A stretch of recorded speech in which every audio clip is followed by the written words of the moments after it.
Sidang jemaat yang kekasih dalam Tuhan Yesus Kristus, mari kita datang ke hadapan hadirat Tuhan dengan menaikkan doa pribadi kita.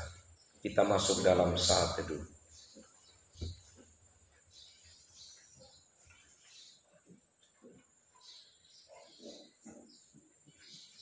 Pertolongan kita dalam hidup ini, termasuk dalam ibadah Minggu Advent yang pertama hari ini, datangnya dari Allah Tritunggal, Bapa, Anak, Roh Kudus, Allah Pencipta, Penyelamat, dan Penyelenggara hidup, yang dalam kesetiaannya memelihara seluruh ciptaannya dan yang tidak pernah meninggalkan karya tangannya. Salam kasih karunia dan damai sejahtera dari Allah Bapa dan Tuhan Yesus Kristus dalam persekutuan Roh Kudus, kiranya atas saudara-saudara. Amin. Amin.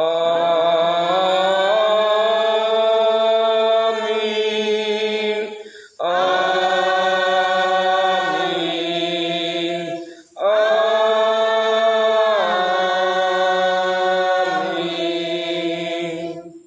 Silakan duduk.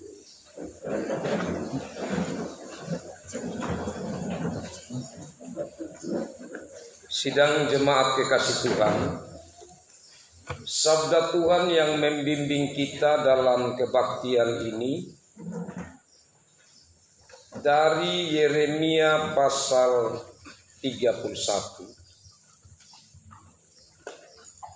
Yeremia pasal 31.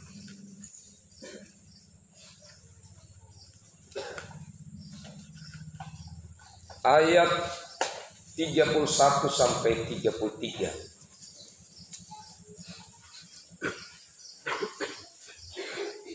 Yeremia pasal 31 ayat 31 sampai 33. Demikian bunyi nas pembimbing ini. Sesungguhnya akan datang waktunya, demikianlah firman Tuhan, aku akan mengadakan perjanjian baru dengan kaum Israel dan kaum Yehuda, bukan seperti perjanjian yang telah kuadakan dengan nenek moyang mereka pada waktu aku memegang tangan mereka untuk membawa mereka keluar dari tanah Mesir. Perjanjianku itu telah mereka ingkari, meskipun aku menjadi Tuhan yang berkuasa atas mereka. Demikianlah firman Tuhan. Tetapi beginilah perjanjian yang kuadakan dengan kaum Israel sesudah waktu itu. Demikianlah firman Tuhan, aku akan menaruh Tauratku dalam batin mereka dan menuliskannya dalam hati mereka. Maka aku akan menjadi Allah mereka dan mereka akan menjadi umatku. Demikian nas pembimbing ini, dan mari kita sambut dengan kita muliakan Tuhan dari Kidung Jemaat nomor 367.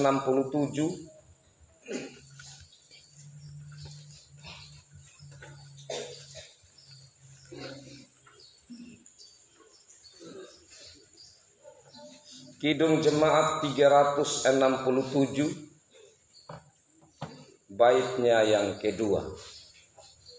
Di dalam Yesus kau nyatakan ya Bapa isi hatimu, dan kata-kata selanjutnya. Di dalam Yesus kau nyatakan ya Bapa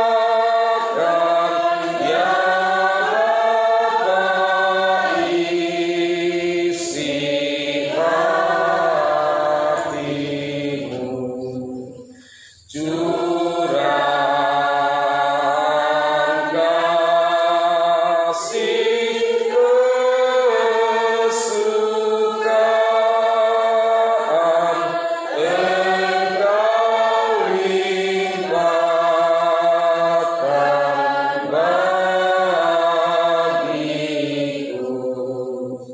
Andaikan orang menyadari,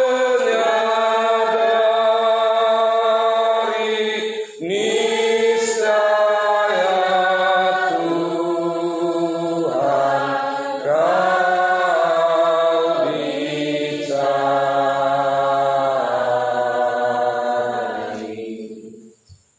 Sidang jemaat kasih Tuhan, mari kita masuk dalam doa perendahan diri, mengaku setiap pelanggaran kita dan memohon pengampunan Tuhan. Kita berdoa.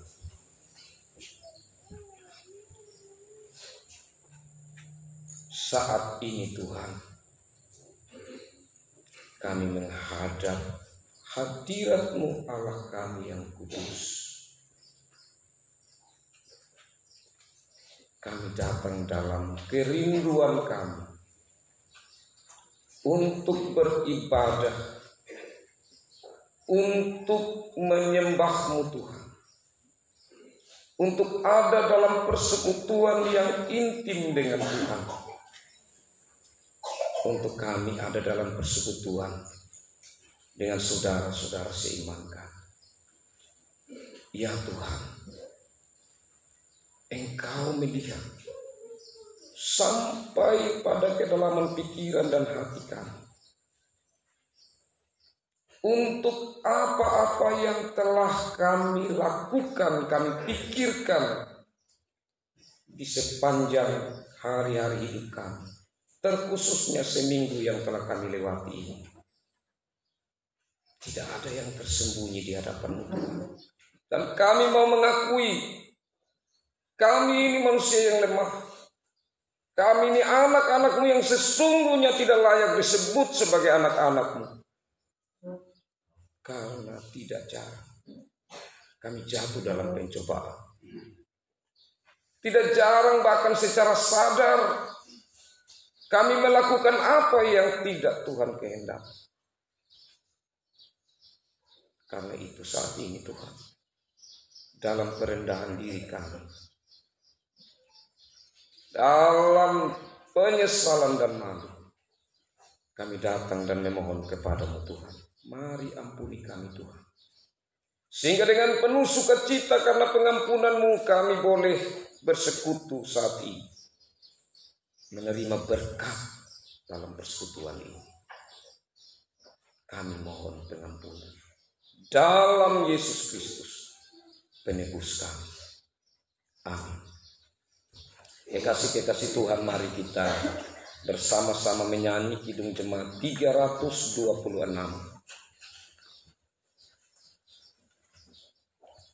Kidung Jemaat 326, baitnya yang ketiga. Kidung Jemaat 326 bait 3. Anugerah yang Engkau berikan tak beralaskan jasaku, dan kata-kata selanjutnya. Anugerah yang Engkau berikan tak beralaskan jasaku, jikalau dosaku Kau ingat, ku layak terima murka-Mu. Syukur di dalam darah Kristus, pengampunan-Mu tertera, dan oleh pendamaian itu Kau buat hatiku lega. Sidang jemaat kekasih Tuhan, sabda Tuhan yang menjadi berita pengampunan bagi kita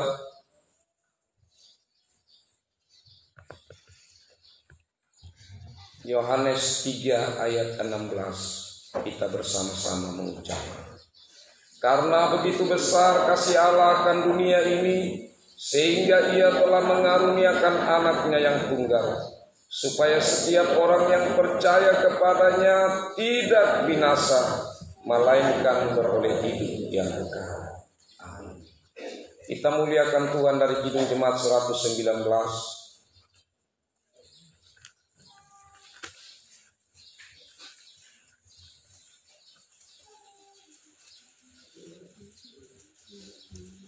Baitnya yang kedua, 119 bait 2. Hai dunia elukanlah, hai dunia elukanlah Rajamu penebus.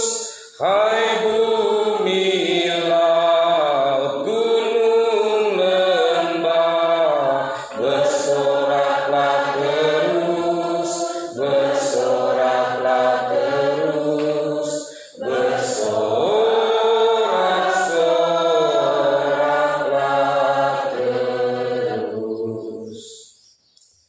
Sabda Tuhan yang menjadi petunjuk hidup baru dari kitab Ibrani atau surat Ibrani, Ibrani pasal 12.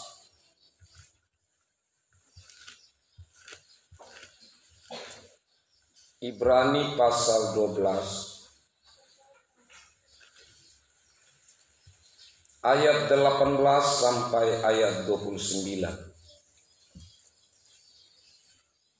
Ibrani pasal 12 ayat 18 sampai ayat 29. Saya jemput sidang jemaat berdiri.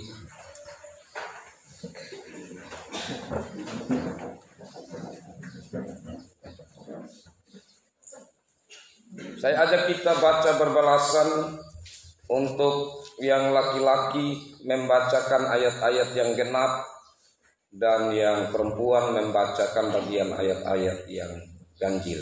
Ibrani pasal 12 ayat 18 sampai 29, judul tanggung jawab yang berat. Kita mulai yang laki-laki. Sebab kamu tidak datang kepada gunung yang dapat disentuh dan api yang menyala-nyala, kepada kekelaman, kegelapan, dan angin badai,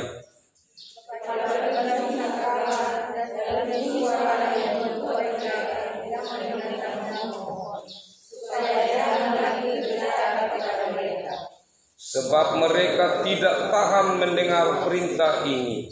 Bahkan jika binatang pun yang menyentuh gunung, ia harus dilempari dengan batu.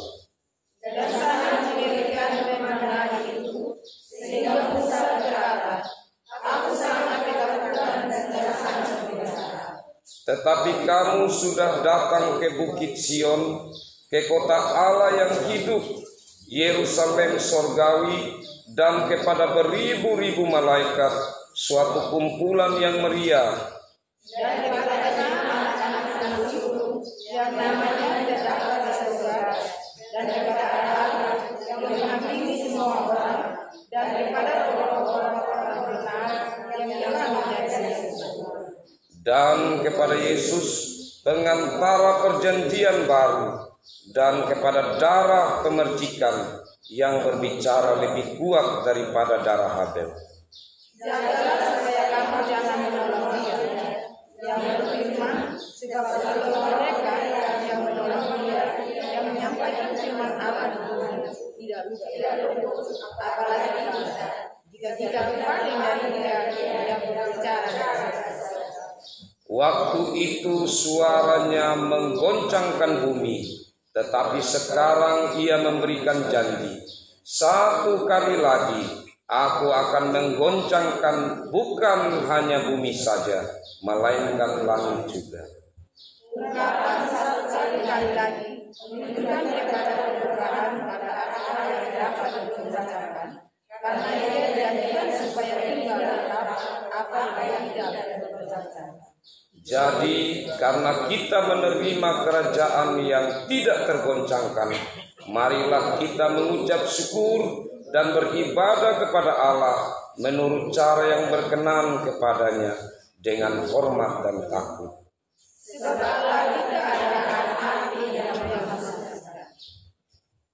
Demikian sabda Tuhan yang menjadi petunjuk hidup baru bagi kita. Dua ayat kunci di sini. Yang pertama di ayat 24. Dan kepada Yesus pengantara perjanjian baru dan kepada darah pemercikan yang berbicara lebih kuat daripada darah Habel. Bagian yang kedua ayat 28. Jadi karena kita menerima kerajaan yang tidak tergoncangkan, marilah kita mengucap syukur dan beribadah kepada Allah menurut cara yang berkenan kepadanya dengan hormat dan takut. Mari kita sambut petunjuk hidup baru ini dengan bersama-sama memuji Tuhan dari Kidung Jemaat 54 bait 4.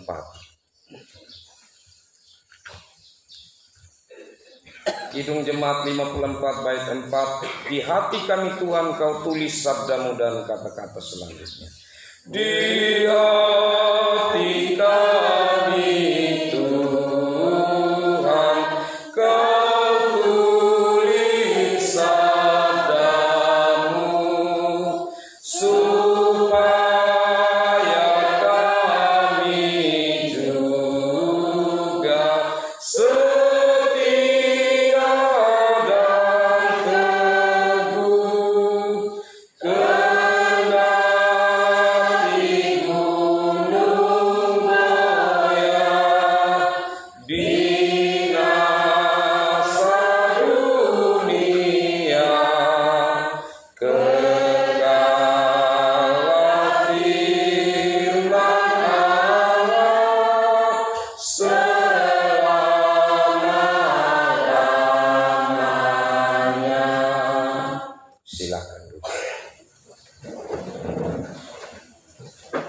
sidang jemaat kekasih Tuhan, kita tiba pada puncak dari ibadah kita.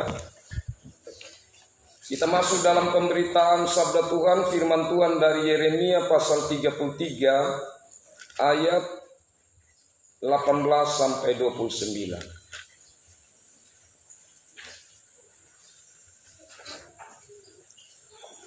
Maksudnya ayat 14 sampai 26. Yeremia pasal 33 ayat 14 sampai 26. Satu perikop.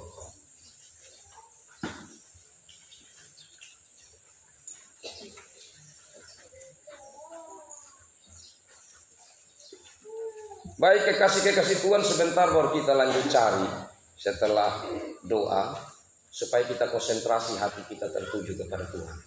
Kita berdoa. Saat ini Tuhan, kami bersyukur karena kembali kami mendapat kesempatan di dalam ibadah untuk kami membaca merenungkan firman. Kami mohon campur tangan Tuhan yang menguasai kami dengan hikmat Tuhan yang memberi kepada kami pengertian akan dalamnya kebenaran Tuhan ini, sehingga kami mampu untuk memahaminya. Dan kami mohon biar Roh Kudus Tuhan juga yang memberikan kemampuan kepada kami untuk melakukan maksud firman Tuhan dalam hidup kami. Hamba-Mu yang saat ini Tuhan percayakan untuk pemberitaan sabda. Hamba adalah manusia yang tidak layak dan terbatas. Biarlah dalam kuasa Tuhan, dalam campur tangan Roh Kudus, apa yang hamba sampaikan itulah yang Tuhan maksudkan, dan kiranya Tuhan sendiri yang berbicara lewat hamba ini. Ya Allah Bapa di sorga, mari datang dan berfirman. Kami rindu, kami siap untuk memelihara sabda. Dalam Yesus Kristus kami berdoa. Amin. Kekasih-kekasih Tuhan, sekali lagi bagian bacaan firman Tuhan Yeremia pasal 33. Yeremia pasal 33 ayat 14 sampai ayat 26. Judulnya Perjanjian dengan keturunan Daud dan keturunan Lewi. Sesungguhnya waktunya akan datang, demikianlah firman Tuhan, bahwa aku akan menepati janji yang telah kukatakan kepada kaum Israel dan kaum Yehuda. Pada waktu itu dan pada masa itu, aku akan menumbuhkan tunas keadilan bagi Daud. Ia akan melaksanakan keadilan dan kebenaran di negeri. Pada waktu itu Yehuda akan dibebaskan dan Yerusalem akan hidup dengan tentram. Dan dengan nama inilah mereka akan dipanggil, Tuhan keadilan kita. Sebab beginilah firman Tuhan, keturunan Daud tidak akan terputus duduk di atas tahta kerajaan kaum Israel. Dan keturunan imam-imam orang Lewi tidak akan terputus mempersembahkan korban bakaran di hadapanku, dan membakar korban sajian dan mengorbankan korban sembelihan sepanjang masa. Firman Tuhan datang kepada Yeremia bunyinya, beginilah firman Tuhan, jika kamu dapat mengingkari perjanjianku dengan siang dan perjanjianku dengan malam, sehingga siang dan malam tidak datang lagi pada waktunya, maka juga perjanjianku dengan hambaku Daud dapat diingkari, sehingga ia tidak mempunyai anak lagi yang memerintah di atas tahtanya. Begitu juga perjanjianku dengan orang-orang Lewi, yakni imam-imam yang menjadi pelayanku. Seperti tentara langit tidak terbilang dan seperti pasir laut tidak tertakar, demikianlah aku akan membuat banyak keturunan hambaku Daud dan orang-orang Lewi yang melayani aku. Firman Tuhan datang kepada Yeremia bunyinya, tidakkah kau perhatikan apa yang dikatakan orang-orang ini? Kedua kaum keluarga yang dipilih Tuhan itu telah ditolaknya. Dengan demikian mereka menghina umatku, dianggapnya bukan suatu bangsa lagi. Beginilah firman Tuhan, jika aku tidak menetapkan perjanjianku dengan siang dan malam dan aturan langit dan bumi, maka juga aku pasti akan menolak keturunan Yakub dan hambaku Daud, sehingga berhenti mengangkat dari keturunannya orang-orang yang memerintah atas keturunan Abraham, Ishak dan Yakub. Sebab aku akan memulihkan keadaan mereka dan menyayangi mereka. Demikian sabda Tuhan ini. Berbahagialah saya dan saudara yang selalu rindu untuk membaca, merenungkan, dan melakukan sabda Tuhan dalam hidup sehari-hari. Shalom. Shalom. Sidang jemaat kekasih Tuhan, pertama-tama saya mau beri gambaran kepada kita lewat metafora atau lewat satu contoh yang memberi gambaran tentang kitab Yeremia, tentang keadaan yang sedang terjadi di zaman Nabi Yeremia. Jadi metaforanya begini. Ada seorang gadis bersama dengan keluarganya, mereka pergi merantau di satu kota. Kota itu cukup makmur. Dan saat mereka ada di sana, mereka mulai membangun hidup. Gadis ini bersama dengan saudara-saudaranya dan kekasih-kekasih Tuhan, mereka berhasil. Hidup mereka bagus sekali. Orang-orang di kota itu mulai melirik perlahan-lahan. Wih, mereka ini luar biasa. Semakin lama mereka semakin berkembang, semakin kaya. Akhirnya pemimpin kota itu bilang, ini bahaya kalau kita tinggalkan mereka. Hanya dengan berbagai cara, secara perlahan, halus tapi pasti, sang gadis dan saudara ini mulai ditindas. Dan mereka mulai merasakan penderitaan. Mereka mau keluar dari situ tidak bisa. Karena pemimpin kota itu sudah berupaya menggunakan strategi supaya mereka tidak bisa keluar dari kota itu. Tapi ada seorang raja besar yang kemudian mendengar penderitaan mereka dan mengutus seorang pelayannya untuk bawa mereka keluar. Dan pada akhirnya mereka keluar. Dan raja ini mengajarkan kepada mereka, kepada gadis ini dan saudara-saudaranya, tentang bagaimana hidup yang baik. Dan mereka dipelihara. Soal makan, minum, lain sebagainya dijamin. Saat mereka merasakan ada penderitaan-penderitaan, sang raja ini selalu memperhatikan. Dan pada akhirnya raja ini mulai mengangkat mereka menjadi pasangan hidup. Ini gadis dijadikan pasangan hidup. Kekasih-kekasih Tuhan saat menjadi pasangan hidup dan sudah hidup dekat dengan sang raja, ternyata gadis ini beserta saudara-saudaranya, ya, mereka seringkali tidak mau mengikuti, membelakangi sang raja besar ini. Khususnya sang gadis itu, ya, gampang sekali terpengaruh. Dia malah bersama saudara-saudaranya, ya, mereka mencari orang lain. Sang gadis ini dia selingkuh, Bapak. Tapi bukan gadis lagi, dia sudah jadi istri. Selingkuh bukan dengan satu orang, selingkuh dengan ini, selingkuh dengan ini, selingkuh dengan ini, selingkuh dengan ini, terlalu banyak. Raja besar, ya sudahlah, dia panggil mereka, ya gadis ini dan saudara-saudara, ya jangan begitu, saya sudah dengar. Akhirnya sudah, mereka berdoa. Tapi tidak lama, melakukan lagi, dan lebih parah lagi kekasih Tuhan. Mereka, gadis ini dan saudara-saudaranya, memberi diri kepada orang yang jahat. Dan orang yang jahat ini akhirnya menindas yang dia pandang sebagai istri. Tapi seperti budak malah dia pandang. Akhirnya si istri ini dia dengan saudara-saudaranya bilang, aduh bagaimana kan? Ada pelayan Tuhan yang sering kali mengingatkan. Tajam memang. Tetapi sang istri dan saudara-saudara tidak mau mendengar. Malah mereka siksa ini pelayan Tuhan. Kekasih Tuhan. Akhirnya sang raja besar bilang, oke, saya akan melupakan kamu punya kesalahan. Hai gadis, hai istri, memang engkau sudah bukan gadis lagi, engkau sudah istri. Tapi saya akan membuat engkau kembali menjadi anak darah, menjadi perempuan yang muda. Mari kita mulai kembali. Waduh, ini luar biasa.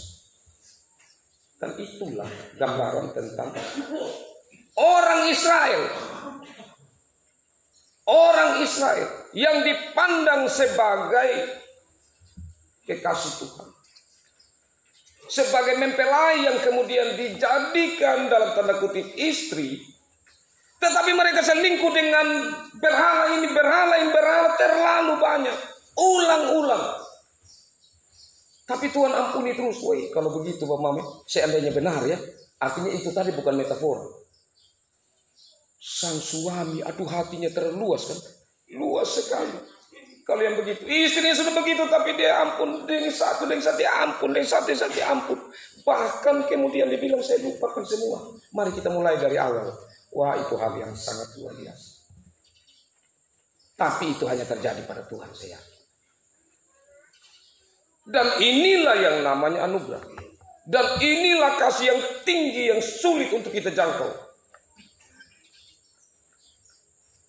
Nah, mari kita masuk di dalam keadaan yang sebenarnya. Saya buka tentang Yeremia. Pertama tentang sang Nabi Yeremia. Nabi Yeremia ini adalah nabi yang sangat muda, di usia belasan. Tuhan panggil dia. Dia anak Hizkia.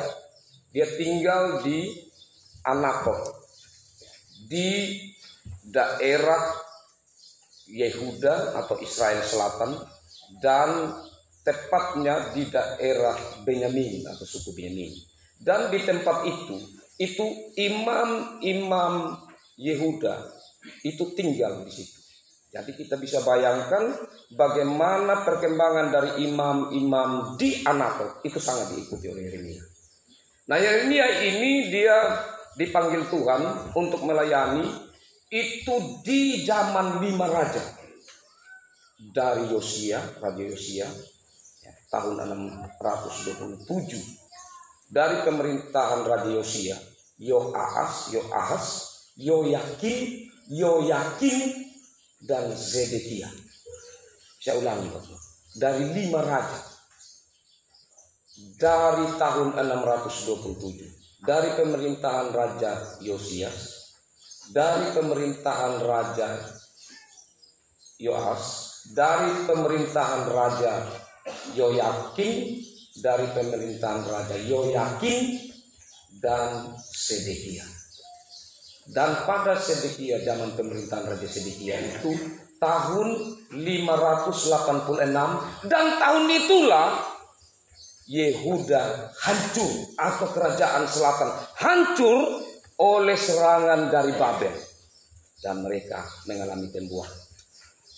Jadi kurang lebih kalau 627, karena hitungan kalau sebelum Masehi itu tahunnya hitungan dia semakin kecil ya Bapak. Jadi 627 ke 586 sekitar 41 tahun. Ya kita bulatkan 40 tahun. Nabi Yeremia ini melayani. Jadi dari zaman Raja Yosia, di zaman Raja Yosia ini Israel Yehuda, ya, atau Israel Selatan, mereka sangat-sangat mengalami sebuah kehidupan restorasi atau reformasi. Ya. Ada perubahan besar yang dilakukan karena sebelumnya, ya, seperti Raja Manasye itu Yeremia sendiri hidup di zaman, artinya dia lahir di zaman Raja Manasye sebelum dia dipanggil di zaman Raja Yosia. Itu Manasye, itu penyembahan berhala luar biasa yang dilakukan oleh raja, sampai kepada imam, para nabi turut ambil bagian di dalam, sampai kemudian umat semua. Jahat sekali itu Raja Manasye, pimpin orang ke jalan yang masuk jurang. Dan pada akhirnya di zaman Yosia, Raja Yosia, di zaman Yeremia dipanggil, itu terjadi reformasi. Jadi Raja Yosia ini ada bukit-bukit pengorbanan, biasanya di sana ada kuil-kuil, ya. Di sana itu ada mesbah-mesbah pengorbanan untuk para berhala-berhala, itu dihancurkan, Bapak. Dihancurkan. Jadi Raja Yosia ini kembali karena kebetulan ada kitab yang ditemukan, ya. Saya pikir bukan kebetulan, ada dalam kedaulatan atau rencana Allah. Jadi ada kitab yang kemudian dibaca di seluruh umat menangis dan mereka semua berbalik kepada Tuhan di zaman Raja Yosia. Tapi setelah itu Bapak Mama, di zaman Raja Yoas dan selanjutnya rusak kembali. Jadi sudah rusak tadi di zaman Raja Manasye, kemudian di zaman Raja Yosia baik, tapi kemudian rusak terus sampai mereka dihancurkan oleh Babel. Nah, ini yang dihadapi oleh Yeremia, hal yang tidak mudah. Sedangkan untuk kerajaan Israel Utara, Bapak Mama, ya waktu itu yang biasa kalau di Alkitab itu kita dengar ibu kotanya Samaria, itu mereka sudah hancur duluan, jauh sebelumnya sudah hancur oleh Asyur. Karena waktu itu ada 3 kerajaan besar atau negara besar yang memiliki power atau kuasa yang besar. Dan kuasa itu kuasa yang dipakai untuk menekan bangsa-bangsa lain, yaitu Asyur atau Assyria, Mesir, dan Babel. Ini 3 kuasa besar. Nah, pada zaman sebelum Yeremia itu Asyur itu mengalahkan saudara mereka di Israel Utara. Nah, kemudian Bapak Mama, pada masa pemerintahan Raja Yosia itu sudah mulai menurun kekuatan Asyur. Dan yang kuat waktu itu Babel. Jadi Babel ini yang betul-betul menekan bangsa-bangsa yang ada di sekitar. Mereka berebut, jadi berebut dengan Mesir juga. Tapi Mesir juga sudah mulai kurang, artinya Babel punya kekuatan lebih besar. Nah, kekasih-kekasih Tuhan, ini tentu ya menjadi sebuah polemik atau sebuah pergumulan besar bagi Yehuda yang ada di tengah-tengah atau ada dalam situasi politik yang rumit waktu itu. Ya, tekanan dari 3 kuasa besar ini. Jadi kadang mereka mulai melerau ke sini, di mana mereka rasa kuat, mereka minta bantuan ke sini untuk berlindung. Di mana yang kuat, mereka koalisi di situ untuk mendapatkan kekuatan, untuk mendapatkan keamanan. Nah, itu situasi politiknya cukup rumit yang terjadi pada zaman pelayanan Nabi Yeremia. Nah, kekasih-kekasih Tuhan dalam kenyataan seperti itu, ya, Nabi Yeremia ini dipanggil. Nah, waktu Nabi Yeremia ini dipanggil Bapak Mama, Nabi Yeremia ini kalau kita baca di bagian pasal 1, itu hampir sama dengan Musa. Begitu. Apa alasannya? Jadi Yeremia punya alasan, saya tidak bisa bicara. Sama kan waktu Musa juga begitu. Tuhan panggil, saya tidak bisa omong. Tapi Tuhan bilang tidak, engkau harus lakukan.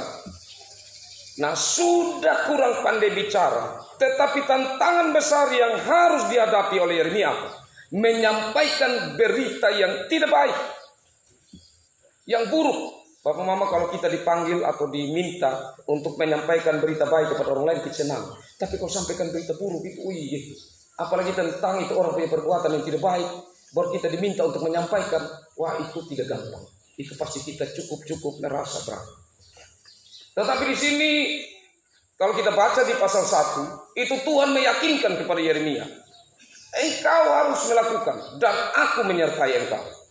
Nah, jadi kekasih-kekasih Tuhan, saat Tuhan memanggil seseorang untuk menjadi bagian dalam pekerjaan pelayanannya, ya, pastilah Tuhan akan memberikan anugerah, Tuhan akan memberikan kekuatan, Tuhan akan melimpahkan apa yang melebihi dari kelemahan atau yang menutupi kelemahan. Jadi kelemahan tadi tidak bisa bicara, Tuhan akan kuatkan dia. Nah, sedangkan Bapak Mama kekasih Tuhan, yang beratnya yang harus disampaikan oleh Nabi Yeremia ini kepada siapa? Ya, setelah Raja Yosia khususnya, dia menyampaikan kepada raja-raja yang lain ini, hei kamu raja-raja, apa yang kamu lakukan itu hal yang sangat tidak berkenan di hadapan hadirat Tuhan. Hai kamu imam-imam, kamu telah melakukan apa yang tidak berkenan di hadapan hadirat Tuhan. Kamu melakukan perbuatan-perbuatan yang menodai hubungan dengan Tuhan. Sedangkan kamu yang mewakili umat, hai kamu nabi-nabi palsu, kamu menyampaikan hal-hal yang baik, padahal apa yang Allah mau lakukan sesungguhnya bukan itu. Jadi nabi-nabi waktu itu Bapak Mama, mereka menyampaikan kalau raja tanya bagaimana keadaan kita, bagus. Bagaimana ke depan? Kamu bisa lihat ke depannya, para nabi bagus, tidak ada masalah. Meskipun ada tekanan di sana, kita aman. Mereka menyampaikan hal-hal yang baik. Dan mereka benci saat Nabi Yeremia tampil. Dia menyampaikan kritikan yang luar biasa. Baik para raja, para imam, para nabi, maupun umat Israel secara umumnya. Ya. Seperti metafora yang saya sampaikan tadi, itu juga terdapat di dalam kitab Yeremia. Jadi Tuhan bilang, kamu sudah bersundal, kamu sudah selingkuh, kamu sudah tidak lagi setia kepadaku.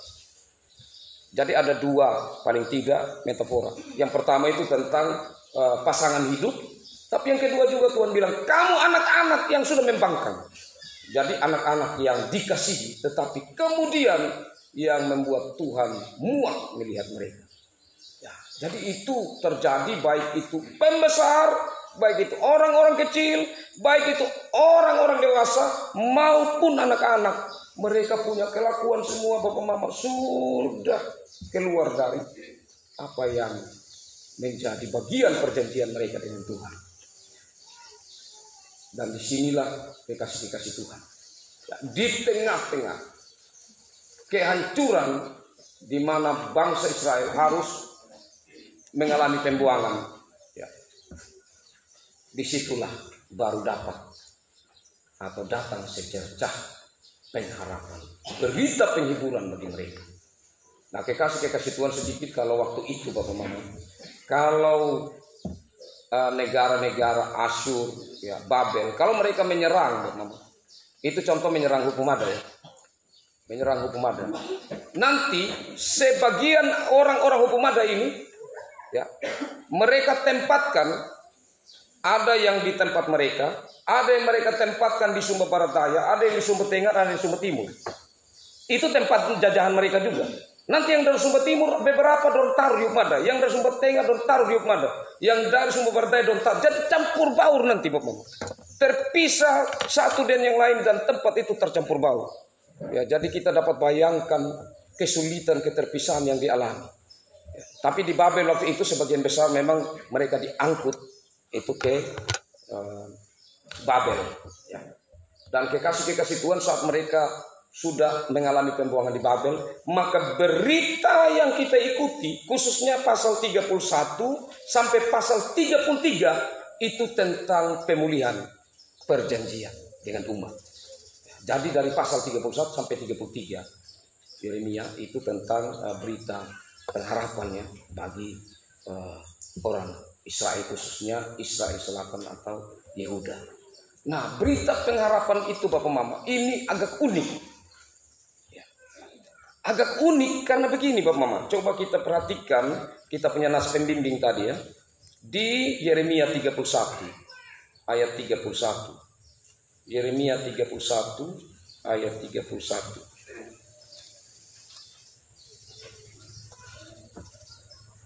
Sesungguhnya akan datang waktunya, demikian firman Tuhan. Aku akan mengadakan perjanjian baru dengan kaum Israel dan kaum Yehuda. Ini kalimat yang sulit dipahami dalam konteks mereka waktu itu. Perjanjian baru. Dan itu akan datang. Itu nanti belum tahu kapan. Karena waktu itu yang ada itu Bapak Mama, yang ada adalah pembaharuan perjanjian. Jadi di saat bangsa Israel sudah mendapatkan perjanjian sejak dari Abraham ya dan seterusnya, ya terlebih khususnya mulai dari Musa, waktu bangsa Israel itu menerima hukum Taurat. Di situ ada perjanjian. Perjanjiannya begini. Kalau kamu melakukan apa yang aku kehendaki, maka kamu hidup. Kalau kamu tidak melakukan, kamu mati. Jadi itu dia punya perjanjian lama. Perjanjian lamanya, kalau kamu melakukan apa yang aku kehendaki, kamu hidup. Kamu tidak melakukan, kamu mati. Berarti di sini upaya untuk bisa selamat itu datangnya dari manusia. Jadi kalau mereka berbuat baik, kalau mereka melakukan hal-hal yang diperkenankan Tuhan, maka mereka selamat. Tapi kalau mereka tidak melakukan, maka mereka tidak selamat atau bahkan bisa mati. Mati di sini Bapak Mama bukan saja mati rohani atau mati setelah kematian. Tetapi ini benar-benar dihukum mati oleh Tuhan. Banyak kejadian waktu mereka memberontak kepada Tuhan, waktu mereka tidak taat kepada Tuhan, itu Tuhan membuat mereka mati di situ. Salah satu contoh, pada saat Musa ada di Gunung Sinai, dia 40 hari 40 malam ada di sana untuk menerima 10 hukum. Di bawah itu kan mereka mulai kasih lepas mereka punya anting yang dapat dari Mesir, mereka yang mereka jarah sebelum keluar. Mereka mulai kasih perhiasan-perhiasan mereka dari emas dan kemudian mulai bentuk lembu emas. Mereka menyembah. Waktu turun dari atas Musa, Musa murka dan itu melambangkan murka Allah atau itu adalah murka Allah. Kemudian Musa menghancurkan dua lubang batu itu. Dan pada akhirnya Allah bilang bunuh mereka. Jadi 3.000 orang waktu itu mati.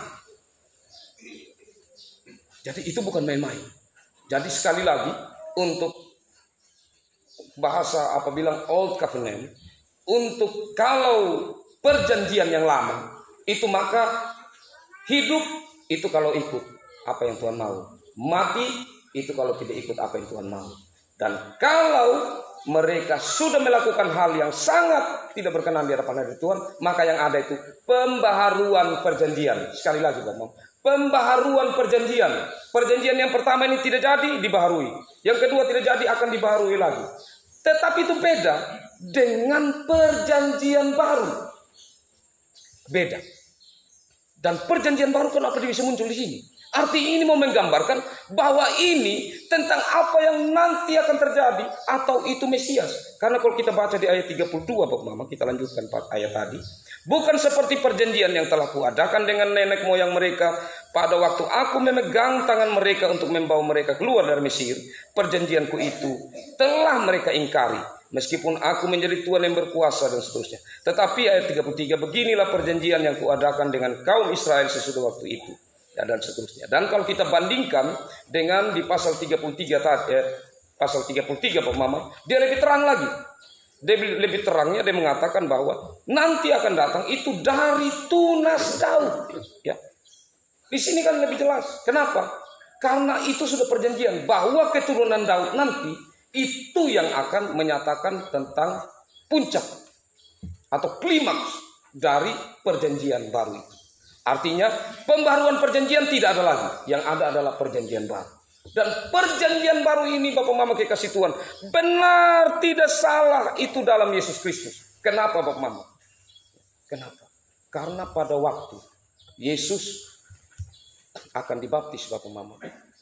Waktu Yesus akan dibaptiskan, ya yang maksudnya waktu Yesus sedang dibaptis ya oleh Yohanes Pembaptis, itu kita bisa lihat Bapak Mama, itu di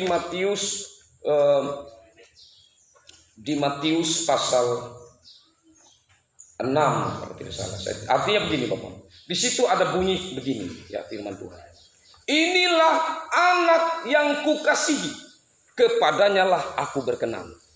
Ini sebenarnya satu puncak di mana anak-anak yang Tuhan panggil tadi selain istri ya, dalam tanda kutip. Kan bangsa Israel Tuhan panggil sebagai anak-anak yang kekasih.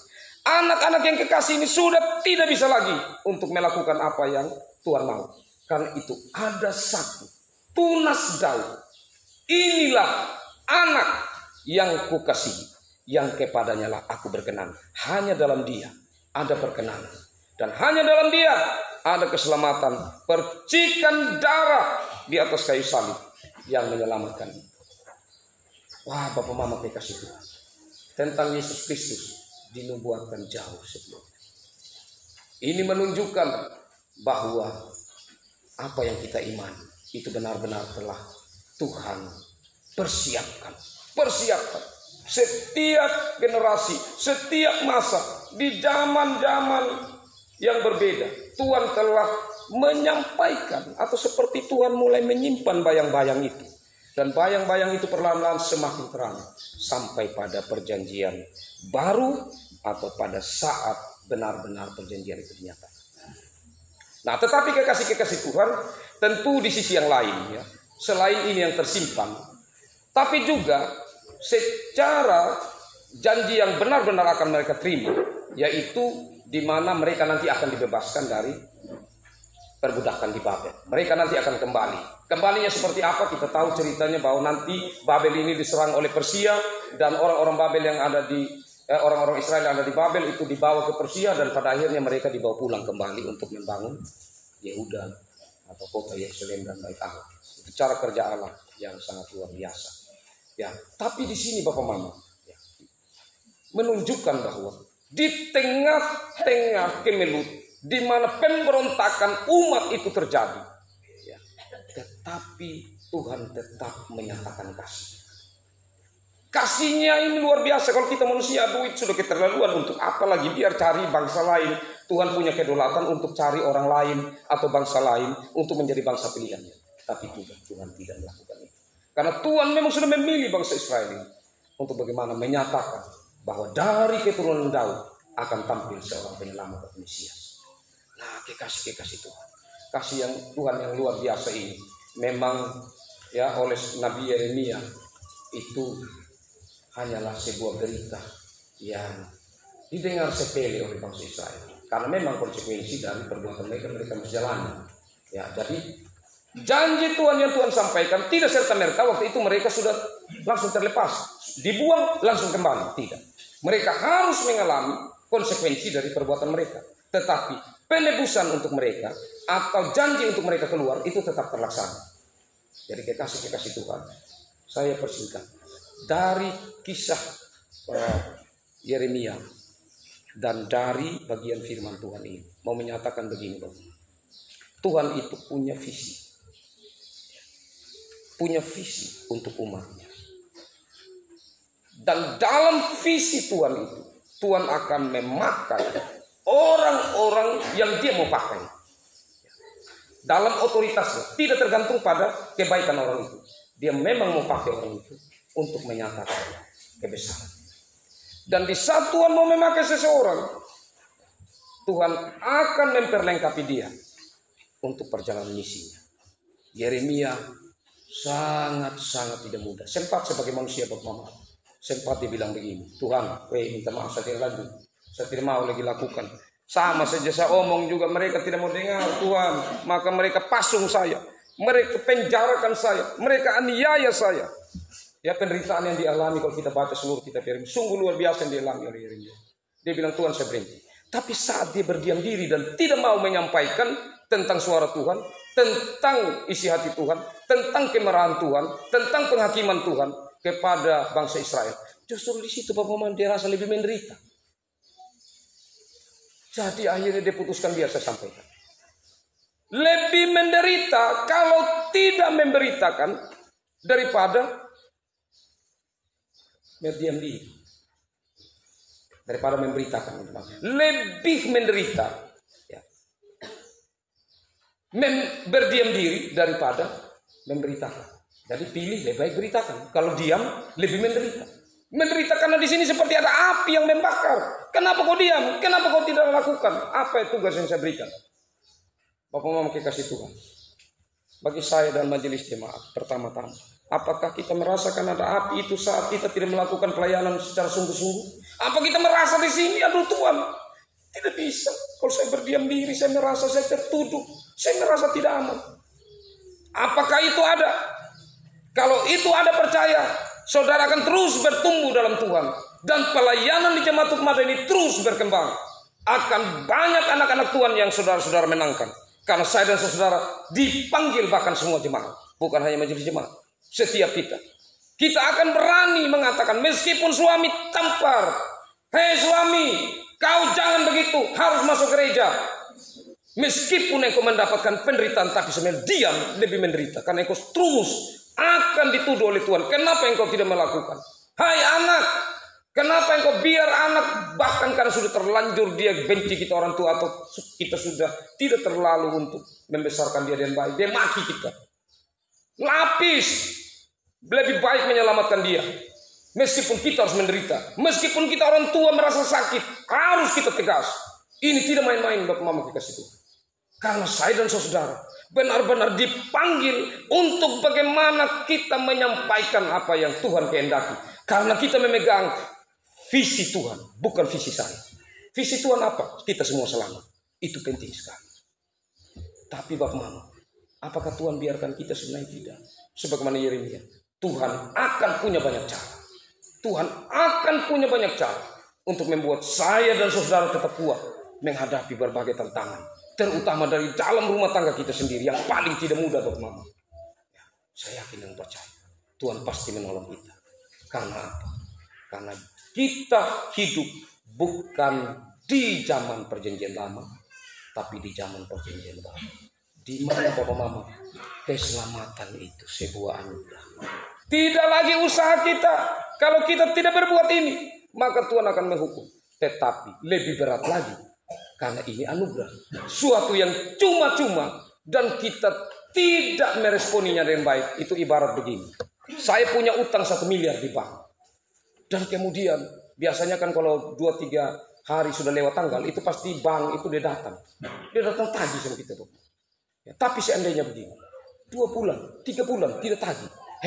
Ini bank dia lupa. Kalau dia lupa syukur sudah. Tapi seterusnya, tidak mungkin dia lupa. Cek punya cek. Ternyata sudah ada yang bayar. Wah Bapak Mama, kita akan hormat orang itu.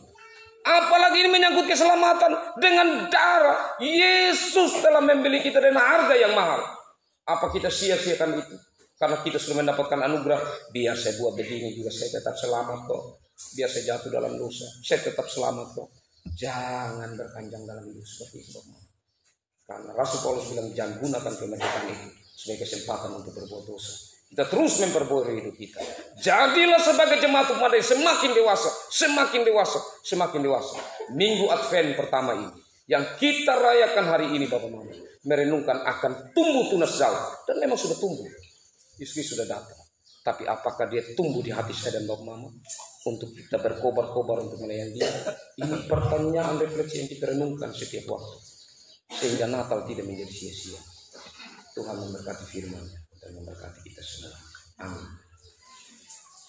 Sidang jemaat kekasih Tuhan, kita akan mendengar pujian yang disampaikan oleh Ibu Diaken.